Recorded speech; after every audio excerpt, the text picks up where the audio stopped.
Hi everyone, I'm Molly. And I'm Erica. And we are so excited to be back with you on Thrive Forward Tuesdays.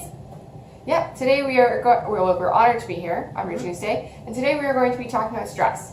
Yes. It is something that can stop you in your tracks when it comes to your health goals. It is something our clients are constantly saying, like, oh, I was really stressed this week, so I didn't do ... Yep. So we need to manage it. Stress is always going to be here. Yep, exactly. It's like, sometimes we're in this conversation like, well, when blah, blah, blah is done, then I'm going to take on my health.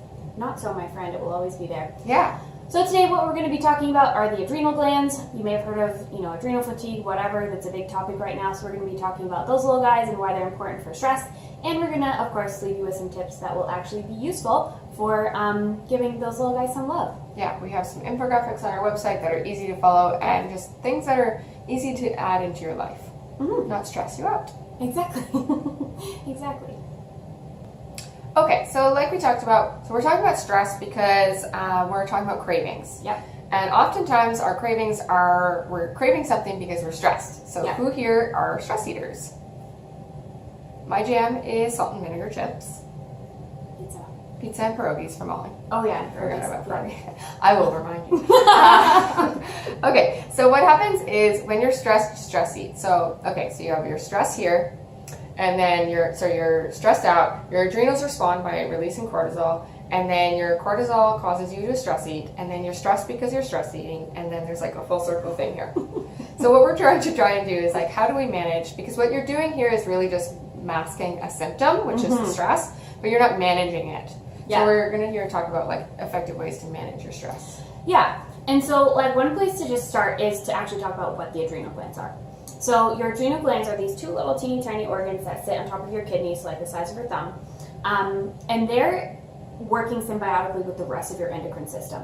So your thyroid, your reproductive organs, your pancreas, which is really essential for blood sugar, your pituitary gland, and so when one's crapped out, they all can kind of crap out. Now, your adrenal glands are super important. So if you're being attacked by someone, or if you're going to get hit by a bus and you need to jump out of the way, your adrenal glands are really going to save your ass. Because then, like, all of your blood is rushing to your limbs, and you're like running on adrenaline, and you're able to escape that dangerous situation. But what's happening now is we're perceiving threats like an attacker, but the threat is actually like a deadline or your mother-in-law.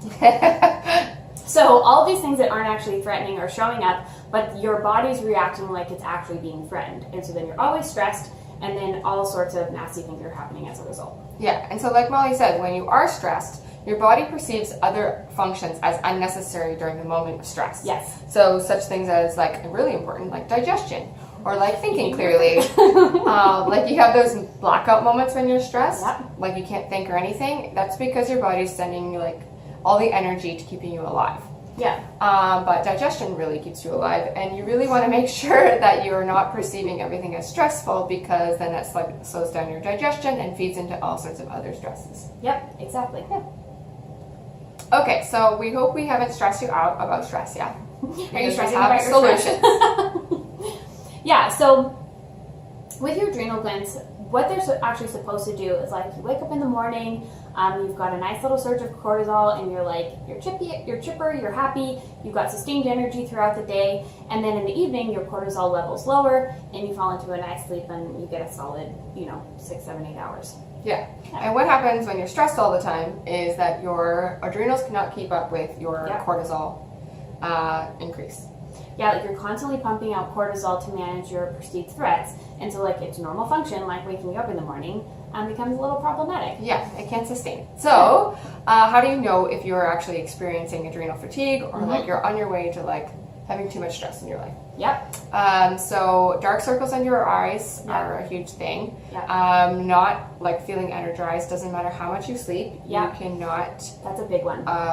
You just don't feel energized. Yep. Uncontrolled blood sugar, but we'll get into that later. And like if you go ahead.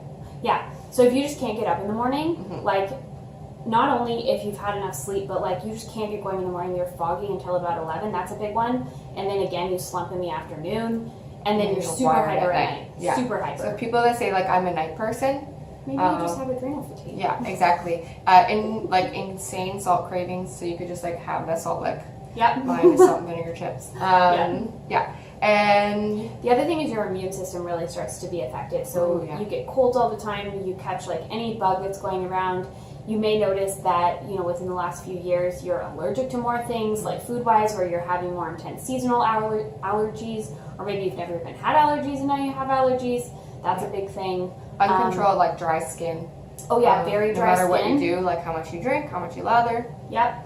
And then the other big one is like just physically, like if you're sitting down or you're laying down and you get up and you black out. Or if you're exercising where you exert a fair amount of energy, like you're walking up the stairs and you kind of have that blackout experience where you're just like exhausted after doing something that, normally shouldn't exhaust you. Yeah. Yeah, and also speaking of blacking out, like a lot of foggy thinking. Yes. Like if you're just like you feel like you're elsewhere all the time, that's definitely floating stressful. out in the ether. Maybe a problem. Yeah, like I didn't remember that conversation at all. Yeah. But lucky for you, you can do some things about it. Yeah. So one thing is oftentimes because you feel so fatigued, you're running on caffeine all day. Yeah. So if you're like, I don't know how I wouldn't deal with my like 12 cups of coffee. Yeah. What you want to do is like have your morning coffee. We'll never take that away from you. Just the one. Promise, kind of. And in the afternoon, have a wonderful what's called holy basil tea or tulsi tea. This is an excellent adaptogen. A lot of the adaptogens which deal with stress, you won't feel the effects or like the improvement for like a month. But with the holy basil tea, you'll actually feel it right away. People call it like liquid yoga. You can also take holy basil tea in a tincture, and we'll talk about that on Friday in our happy hour. Yep. And like the other adaptogens would maybe be like a long-term solution. If you have all the symptoms that we listed, maybe the tulsi tea is not going to be quite cut it. Right. Yeah, exactly. You have to do like a combo. Yeah.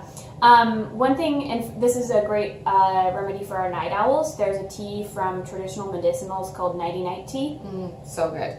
It's so good, it'll knock you right out, and really, like, it's full of calming herbs, it's full of things that really, passion flower, valerian, herbs that just, like, have you calm down and, little sedative effect. Yeah, and make sure to take that like an hour before you actually want to go to bed. Yeah. Not like right as you're going to bed. Yep.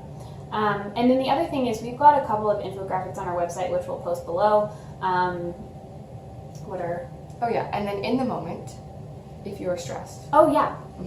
So you can actually take like 3 big deep breaths. I like to close my eyes and put my hands on my thighs and put my feet on the ground and really just like ground myself in the moment. Yeah. It does take a little bit of a conscious effort to do so because like sometimes when we're stressed we like to be mad.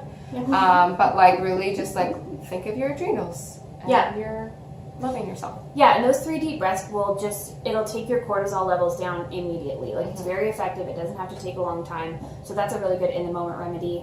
And like I started saying, we've got some infographics on our website, which I'll post below, some for detoxing, some for sleep. And then later this week, we're going to actually post some infographics specifically on how you can manage your stress. So stay tuned for that. And what we really want to know from you, we always love to know your biggest aha moments.